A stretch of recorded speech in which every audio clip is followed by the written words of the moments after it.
Sénégal, bonjour. Voilà ce qu'il a lieu de dire en lisant Tribune quotidienne ce matin. Le journal du groupe des médias de parler d'innovation, d'innovation médicale. Pourquoi faire? Pour nous dire que Ndeketeyo, Dieu est grand, Dieu est grand, mais Bougane Gueye Dany n'est pas petit. Ou le box, ça nous a de dire. En tout cas, le baby bloom, le baby bloom de Bougane Gueye Dany, médaillé d'or, médaillé d'or au salon international, international des inventions de Genève. Tu connais qu'ils sont nous tentés de dire. En tout cas, retenons ce qu'il de retenir dans cette histoire, comprenez, Tin, Bokul Safin, ou encore Rayum 404, Bokul Agotoum Avion. Surtout que Tribune quotidienne nous livre une fierté, une fierté pour l'Afrique et le Sénégal, aux Sénégalaises et aux Sénégalais. Retenons tout simplement et tout bonnement de quoi il est question, comprenez. Ce dispositif médical intelligent permet de surveiller à distance plusieurs paramètres vitaux de la mère et du fœtus. Renseigne Tribune, le journal du groupe des médias d'ajouter avec cette distinction, Bougane Gueye Dany, Bougane Gueye Dany passe d'entrepreneur à inventeur de renommée mondiale. Ouais, t'as tu les lolou, ouais. Bon, plus qu'il est dit, les jaloux vont maigrir. Tribune continue pour l'instant de nous apprendre le baby bloom, le baby bloom est la deuxième invention majeure de Bougane Gueye Dany après le bracelet connecté. Bon, retenons la réaction, la réaction de Sawai, le bulldozer, pour ne pas dire l'inventeur, l'inventeur. Comprenez Bougane Gueye Dany qui, d'après Tribune quotidienne, n'a pas manqué de dire, notre ambition est de réduire les risques liés à la grossesse grâce à la technologie. Oh, voilà ce qu'il a le de dire. Et dire que Dieu est grand. Mais Bougane Gueye Dany n'est pas petit. C'est en quelque sorte enfoncer des portes ouvertes d'après en relief quotidien ce matin. Le journal d'indiquer en tout cas innovation médicale africaine, une consécration mondiale à Genève. Ainsi, Bougane Gueye Dany décroche l'or avec le baby bloom, la ceinture intelligente qui peut sauver des vies. Suffisant en tout cas de dire à qui veut et à qui veut le savoir que ça, ouais, Bougane Gueye Dany, c'est mon patron là. Voilà, il se veut patron là. Bougane Gueye Dany est préposé au titre de prix Nobel de la paix. Et plus que rien ne vaut la paix, retenons d'après en relief quotidien que baby bloom, c'est en tout cas surveiller, anticiper, sauver des vies. Bon, une innovation africaine qui protège la mère et l'avenir, explique en relief avant d'ajouter la technologie qui rapproche la santé des femmes partout. Et l'As quotidien à ce sujet de nous livrer innovation africaine au salon international à Genève. Le baby bloom de Bougane Gueye Dany remporte la médaille d'or. Ou le boc, sommes-nous tentés de dire. En tout cas, retenons ce qu'il y a de retenir dans cette histoire d'après cette fois l'exclusif quotidien. À la une du journal, on peut lire une invention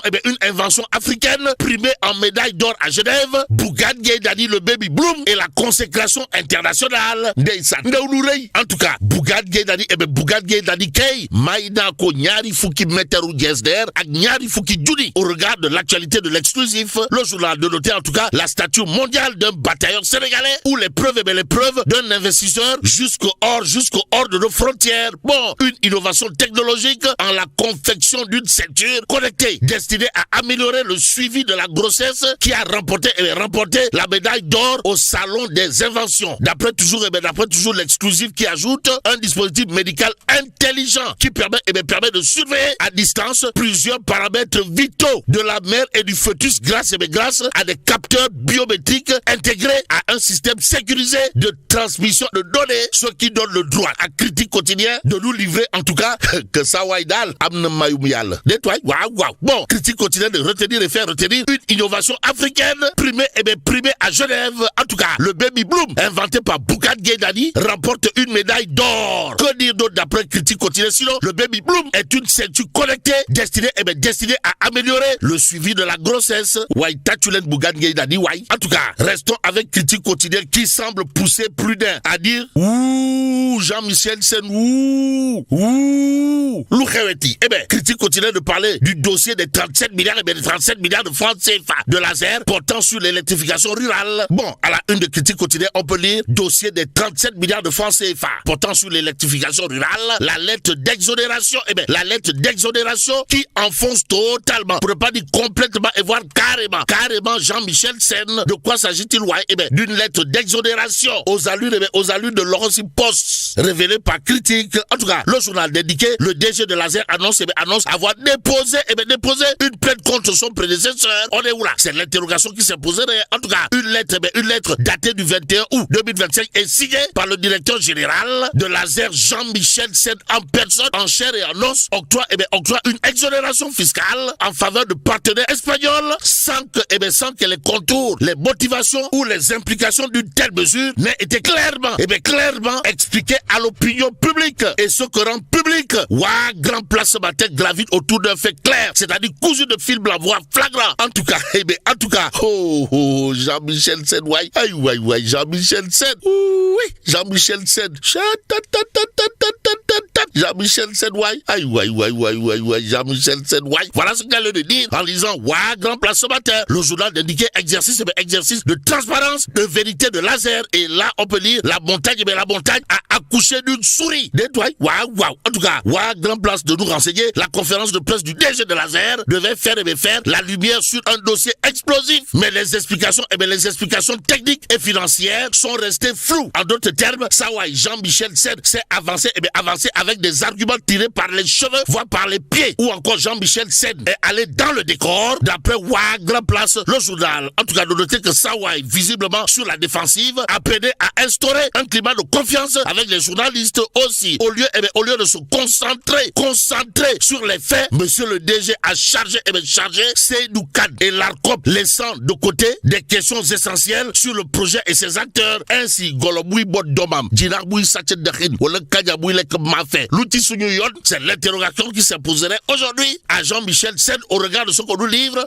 Grand Place ce matin, le journal en tout cas de noter 37 milliards sans transparence, aucune ventilation des dépenses ni état d'avancement précis des travaux n'a été fourni, renforçant les doutes sur l'utilisation des fonds, révèle Grand Place. À lire également dans le journal, les déclarations de Jean-Michel Sen sur l'électrification de 40 villages semblent nuancer, voire contenir les propos de Ousmane Sonko sur un prétendu blocage du programme. Ainsi, Jean-Michel Sen, voilà ce que semble dire la rédaction de Grand Place au Dakarois quotidien, qui fait comme qui dirait Tumbel Kanyi, Pachalimon, Ruid Begate. À ce sujet, en tout cas, attendu sur la question des 37 milliards de francs CFA, sur la surfacturation des poteaux et sur le nombre de villages éclairés, sans oublier d'autres problématiques soulevées. Jean-Michel Sen rate totalement, pour ne pas dire complètement, et voire carrément sa sortie. Ainsi, une sortie à l'emporte-pièce, pour ne pas dire une sortie dans le décor. Voilà ce qu'a produit Jean-Michel Sen. Si on en croit le Dakarois quotidien et direct news à ce sujet, de révéler en tout cas affaire Azergate, Jean-Michel décharge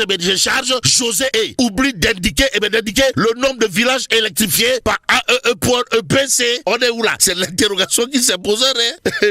Jean-Michel, ou le bon. Bon, passons à source A. Le journal de parler d'emploi au Sénégal au 4e trimestre 2025. Ainsi, le chômage en hausse. D'après source A, d'où notre intérêt de prendre l'évidence quotidienne qui barre sa une d'une interrogation, à savoir, le chômage repart à la hausse. Un taux de 23,3% selon l'ANSD. L'échec des stratégies publiques. Mais ce que rend public, le quotidien gravite en quelque sorte autour d'une histoire de Golobey Babou Didoune. Gestion de la SENTER, le quintet gagnant. Il est question des 5 plus gros salaires au niveau de la SENTER qui se partagent plus de 300 millions de francs CFA. S'agit-il là d'un Adou Kalpé d'État qui ne dirait pas son nom? Bon, c'est au nom du droit à l'information que Enquête quotidienne s'intéresse à la guerre en Iran. Pourquoi faire? Pour parler d'alerte rouge sur le riz. Mais ne point rire sous cap. Voilà ce qu'il a lieu de faire en lisant source A. Le journal de titre El Hadj Abdoul Aziz Nying, commandant de la brigade de recherche de Kerbassar, tombeur du réseau Pape Cheikh Diallo et compagnie, de dire ce qui me plaît dans cette histoire. L'histoire retiendra que El Hadj Abdoul Aziz Nying Nanan le. En tout cas, source A de nous apprendre chez le commandant de brigade de recherche de Kerbassar, le travail ne s'arrête jamais au grand jamais, surtout depuis l'éclatement de l'affaire Pape Cheikh Diallo et compagnie. En tout cas, lorsque le reporter de source A lui a rendu visite et sollicité un entretien pour dresser son portrait, le commandant ligne de lui dire: mon portrait. C'est ce que tout le monde cherche quand votre journal cherche à le convaincre en lui disant on vous confond sur les réseaux sociaux avec un certain Kalaoutine. Le Pandore Tancrin rétorque: oui, j'ai bien remarqué et c'est ce qui me plaît dans cette histoire. En tout cas, l'histoire retiendra les propos de El Hadj Abdoul Aziz Nying, commandant de la brigade de Kerbassar, à lire bien entendu dans source A, à savoir: mais je suis El Hadj Abdoul Aziz Nying. Écrivez simplement ça en grand caractère. Je suis le commandant de la brigade de recherche de Kerbassar, à ne pas confondre avec le commandant Tin. tchoum. Sommes-nous tentés de dire? Que dire d'autre de cette histoire sinon ce qu'on nous livre? L'Observateur, l'Obs, le journal de révéler, en tout cas, homosexualité et transmission volontaire de VIH, un agent de la Sénélec, partenaire supposé de Asdion tombe à Mbaké. Bon, 2 autres arrestations à Dakar, Kadien et S. Diallo, dont l'une dans un fast-food de la Médina. En attendant, restons avec l'Observateur, l'Obs pour terminer. Le journal de parler de déferlante de contenu viraux sur les réseaux sociaux, histoire de nous renseigner, Maligakou, à cette vérité sur les accusations d'homosexualité. Et là, il faut bon, que Dieu préserve le Sénégal.